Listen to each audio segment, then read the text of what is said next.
why do you think they killed him? You think they killed him because he killed his people? Hell no.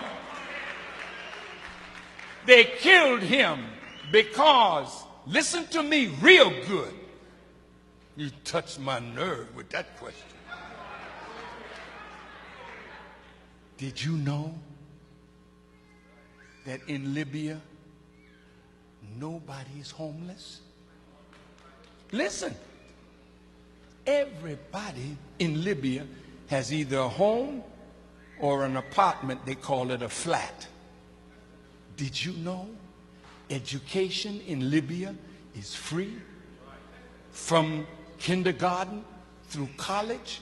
And did you know that if a Libyan wanted to come to America to be educated, the government in Libya paid for their education? Did you know that?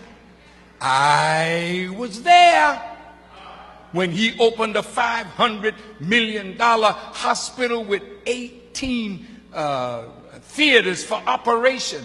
I was there, and we went when he was making their own medicines.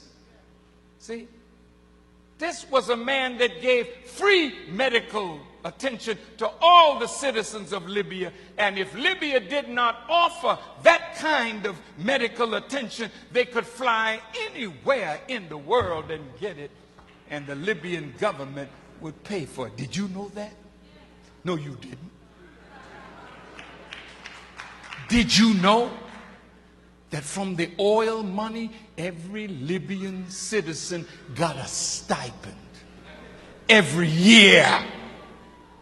And did you know that that man had no debt? Everything in his country was paid for. See? Now, when you got a man that did that for an African nation and was trying to do that for all Africa, how do you think Europe felt about that? Well, I was with Muammar Gaddafi when Gaddafi insert in 1999 advanced coming out of the OAU to the African Union with a vision of the United States of Africa.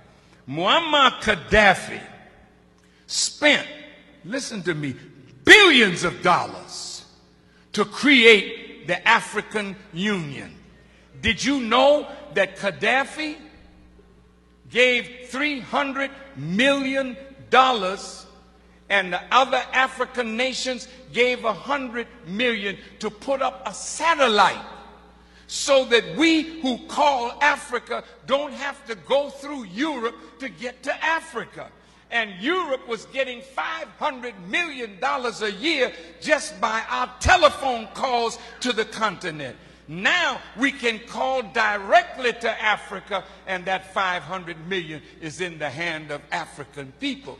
Did you know that Muammar Gaddafi was setting up an African development bank with $70 billion in the African Development Bank from Libyan oil money?